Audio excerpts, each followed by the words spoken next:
120mm to 300mm at f2.8 is a dream lens for sports. Hi, my name is Rod Marr. I photograph sports, and I'm so grateful that I had the opportunity to be the first to test this lens. The great thing is having the aperture of f2.8, which will really allow you to freeze action in low light.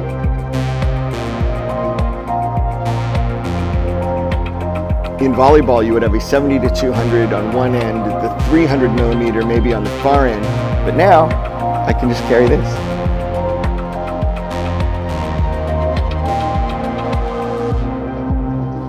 It's fast, it's sharp, it's flexible. This lens is a game changer for sports photographers.